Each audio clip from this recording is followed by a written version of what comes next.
A ver, un contrato no requiere de mayor formalismo. Empezamos porque un contrato no tiene que necesariamente ser autenticado ni notarizado, es decir, no tiene que ir las partes contratantes ante un notario a autenticar su firma y el reconocimiento del contenido. Garantías son las que el arrendador exige a su arrendatario para el cumplimiento. Entonces, si yo le exijo a un arrendatario que me dé como garantía un fiador con finca raíz, en ese evento entonces debo solicitarle al arrendatario que me allegue el nombre completo de la persona, el número de la cédula de ese caballero, y yo por mi propia cuenta voy y busco el documento,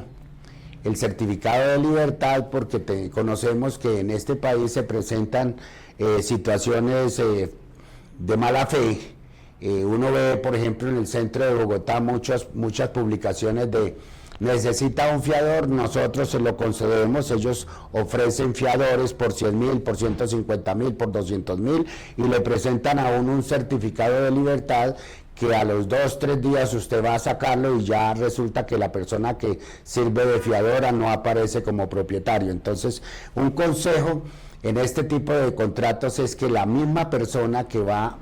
a pedir la garantía obtenga desde la misma fuente esa garantía, vale decir, yo voy personalmente a la oficina de registro de instrumentos públicos y saco ese certificado de libertad para verificar en él que realmente la información es la que de buena fe ofrecen en la oficina de registro de instrumentos públicos. La cédula como tal es bueno exigirla, pero no es un documento para la validez del contrato, porque finalmente si yo logro determinar que la persona a quien le estoy arrendando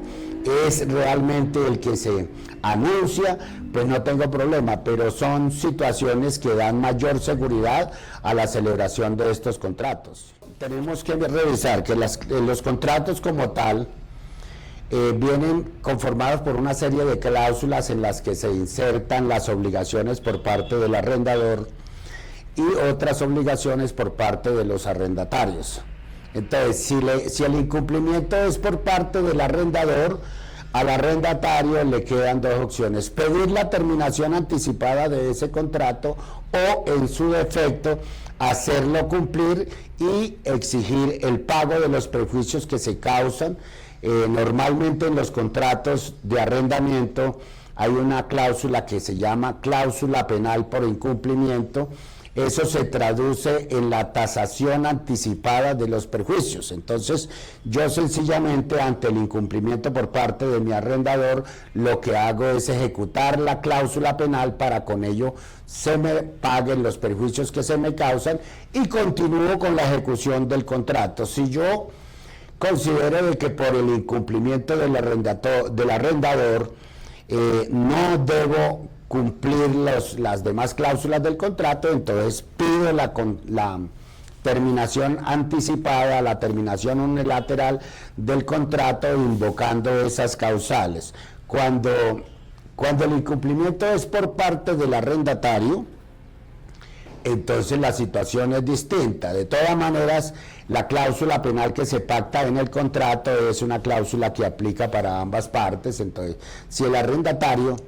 me incumple, entonces yo lo ejecuto y tengo la opción también de ejecutar el contrato, de pedir la terminación anticipada del contrato, de hacer efectiva la cláusula penal. El hacer efectiva la cláusula penal debe tenerse en cuenta de que no exonera del cumplimiento de las obligaciones principales del contrato. Ahora, puede darse la figura de que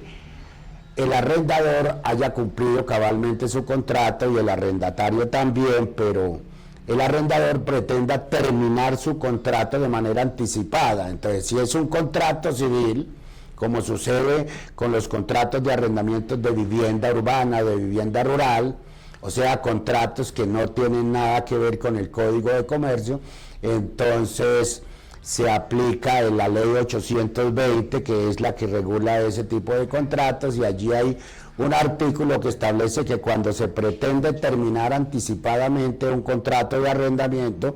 por parte del arrendador, entonces lo que debe hacer es indemnizar al arrendatario depositándole el equivalente a 3 cánones de arrendamiento y solicitarle la entrega. Si el arrendatario no cumple o no se allana a cumplir con ese requerimiento, ya el arrendador está facultado para pedir la restitución del inmueble invocando esta causal. ¿Por qué? Porque no hay incumplimiento por parte del arrendatario. Entonces la terminación,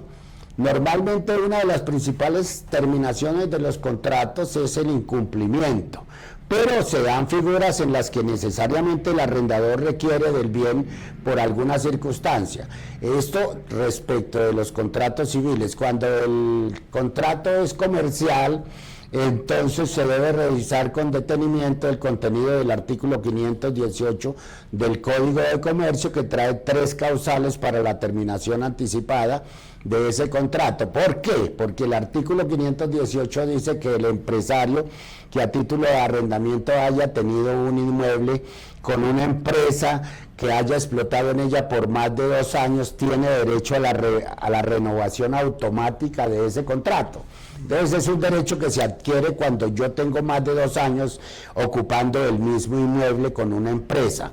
Pero el arrendador puede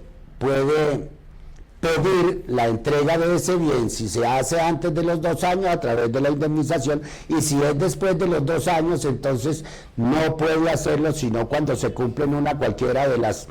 3 causales que trae el artículo 518, que la primera de ellas es el incumplimiento del contrato, la segunda es cuando el arrendador requiere el inmueble para su habitación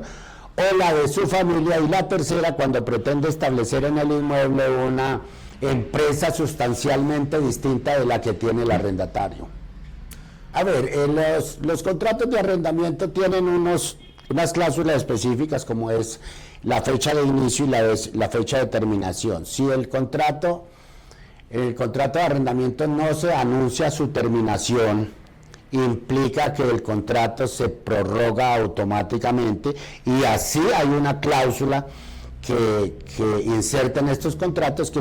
dice que para efectos de la terminación del contrato al vencimiento del plazo estipulado, si ninguna de las partes anuncia por lo menos con 3 o 4 meses de antelación su intención de darlo por terminado mediante escrito dirigido a su contraparte, ello implica de que el contrato se prorroga automáticamente por otro periodo igual. Esta cláusula ya no aplicaría para los contratos que ya tienen, cuando se tratan de contratos comerciales, cuando ya el arrendatario tiene el inmueble por más de 2 años, porque yo no puedo decirle al finalizar, bueno, en marzo termina su contrato, le estoy hablando desde diciembre de que no se lo prorrogo más, porque ya aplica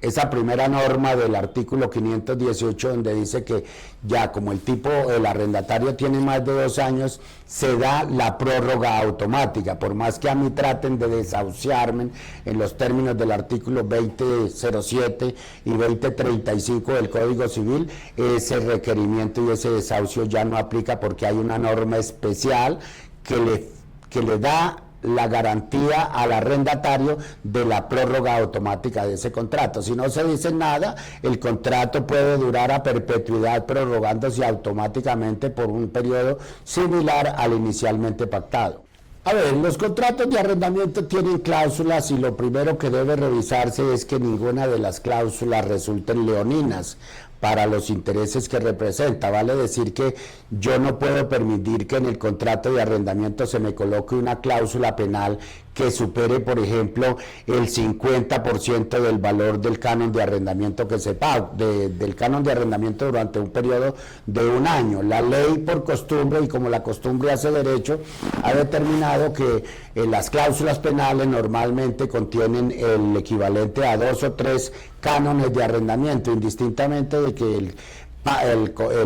el término inicialmente pactado sea de 6, 7, 8 meses, 1 año. Las cláusulas penales normalmente nunca superan el equivalente a 3 cánones de arrendamiento. Cuando esas cláusulas superan esos topes, ya se convierten en cláusulas leoninas. Entonces, La recomendación es leer bien esos contratos y revisar que las cláusulas sean las que normalmente se traen para este tipo de pactos, para este tipo de acuerdos, para este tipo de contratos, que no sea que todas las cláusulas resulten favorables para el